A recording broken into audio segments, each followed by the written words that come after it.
Yo, what's good, guys? It's Jidell Live, and today we have a cursed video. As you all know, Jidell loves big men. You know, there are certain teams, Houston Rockets, I didn't say Houston Rockets, did I? That are trying to phase out the big men. They're trying to get rid of us. Now, I myself cannot be classified as a big man. I'm only 5'10", 5'11" on a good day. But people know what I'm about. I love the post. I love that post fade. I love the dream shake. I love, you know, I personally enjoy watching post-up basketball. I get, you know, for some people it's boring. For me, I enjoy it, and I think it's good for the sport. What made me really want to do this video is I was at 24 Hour Fitness. You know, I saw a young fan, and he was telling me that on their Little League teams, they don't play with any centers unless there's a freakishly tall kid. They will not play with a center. They play 5-out offense, which, look, let's be honest, it's an effective way of playing basketball. You space the floor, you open up driving lanes, you get a lot of threes up, score a lot of points. It's not the game I grew up with, but it's the way the game is trending. So let's take a peek into what, you know, the NBA might look like if our current crop of stars got to play in the future when there's not going to be any centers.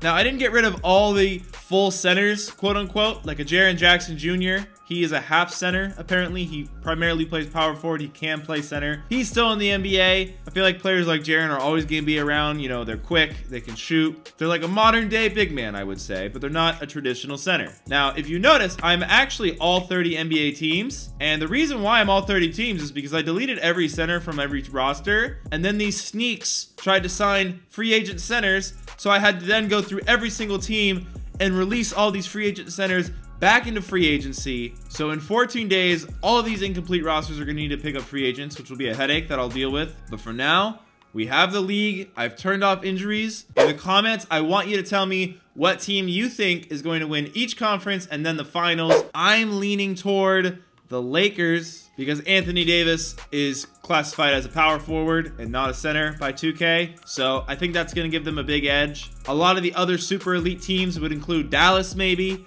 Porzingis, he's 7'3", not a center, apparently. I don't think he actually plays center for them in real life. I'm pretty sure they always play a traditional center next to him in the Mavericks, from what I understand. So this is going to be interesting. Let's see what team does the best. Now, originally, I was doing this from the perspective of the Pelicans because I wanted to see how much Zion was going to dominate in a league with no centers. Because, you know, he already dominates, even with the big centers in his way. Without any of those big centers in his way, he's just going to go full speed the whole season. He's just going to destroy people. So let's do this from the perspective of the Pelicans. Maybe we'll change perspectives. I don't know. So I'm going to sim to the end of the season. Here we go. Now, everyone also, please pray that NBA 2K does not crash. That tends to happen when I do videos like this.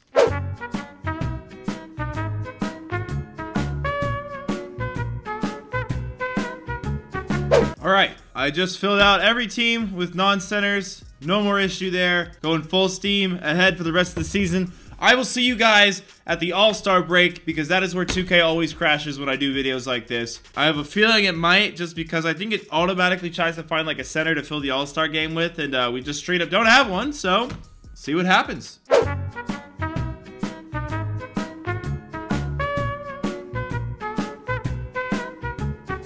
So I'm looking back up at the screen. I was looking at my dog for a second. He was trying to eat his cage. Just, you know, the joys of being a dog owner. Part 50,000. Looks like the NBA just forgo the All-Star game this year. I don't know.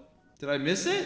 Anyway, I'm the Mavericks, who I predicted would be one of the best teams because they have Porzingis being labeled as a power forward. And we are going to finish the year a solid 53-29. The MVP is Giannis. He averaged 32, 18, and 6.5 damn near. I don't know why sometimes I decide to round, sometimes I don't, because 32 and 18 sounds impressive, okay? Shot 58%, shot a terrible 30% from 3 and 63% from the free throw line. Yeah, obviously, I feel like Giannis would be even better in a centerless league. The Rookie of the Year is Zion. I've done a lot of sims. Normally, Ja Morant does win Rookie of the Year, even with injuries off, but Zion averaging a cool 23 and 12. We like that, Zion. He shot 43% from the free throw line. I don't know why guys are shooting so much worse from the free throw line when there's no centers to bother them. Sixth man, Dennis Schroeder, 20 points a game. Kawhi Leonard, still Defensive Player of the Year. DeLon Wright, Most Improved. Mike Budenholzer, Coach of the Year. The All-NBA team just didn't even list a center. It's just 4 guys now. We're not even going to do a full 5-man lineup anymore. We're just doing 4 guys. Steph, Lillard, Giannis, and Davis. Harden, Luka, LeBron, Durant for the second team.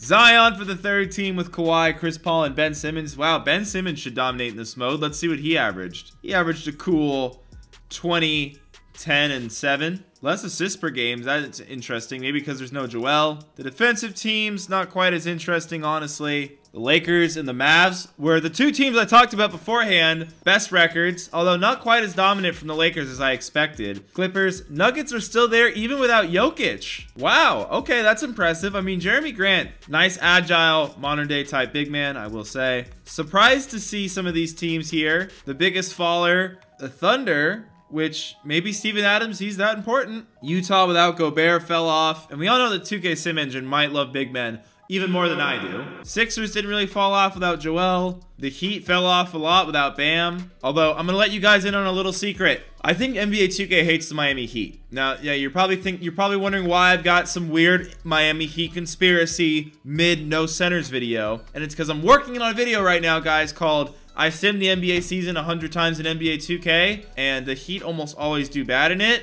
despite being a good team in real life. So, is there a hidden bias, a hidden agenda against the Miami Heat? Did the Spurs turn off the air conditioner? I don't know. All I'm saying is Greg Popovich might work for 2K, or vice versa. I don't know. I'm just gonna float that out there. Spurs fans, relax. You have 5 championships. You can take a joke. Lillard actually was second in points per game. Davis and LeBron were 3 and 4 in points per game. Interesting. I was expecting a lot more big men. Now, I'm going to sort it by rebounds, and I'm expecting some crazy rebounding numbers. Oh, not too crazy, okay? Giannis, about 18. Davis, 17 and a half. Love, about 16. Collins, 15 and a half. Sabonis. Luka, nice. Okay, so some guys we expected and some we really didn't expect. All right, Al Horford is a center. He should not be allowed in this. He really didn't make an impact, I'll be honest. He actually shot 42% despite no big men being able, you know, there's no one really to guard him. Al Horford really, he might be washed. Even though he's an 85 overall, he's playing like a 55. The points allowed per game, you might expect it to go up without rim protectors in the game, but seems pretty standard to me, honestly. Points per game, another thing that seems somewhat standard to me. I don't know, are real teams hitting 120 per game? The Bucks might be, they're killing it. Point differential, that would be the best of all time, I think, 17.1. So, all interesting stuff. All right, round 1 of the playoffs. Let's see who wins.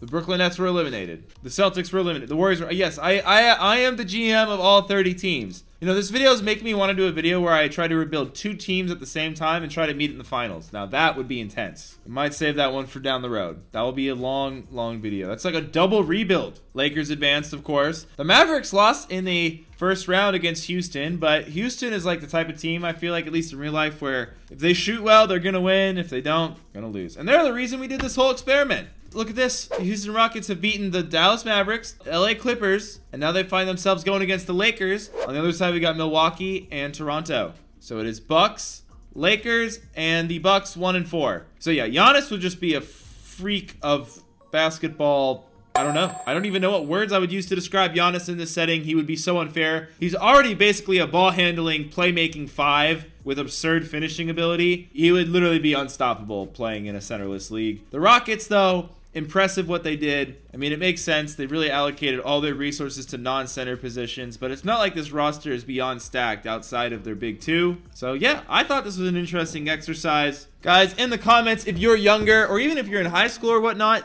are your teams playing with centers or are all your teams playing more 5-out offenses? Let me know in the comments. I'm actually genuinely curious to see just how much basketball has changed since when I played in like younger rec leagues and little leagues too. I'm just kind of curious about it. So I'm really excited to read the comments about this video. Hope you guys enjoyed it. Subscribe for more NBA what ifs, rebuilds, and reactions, and have a great day.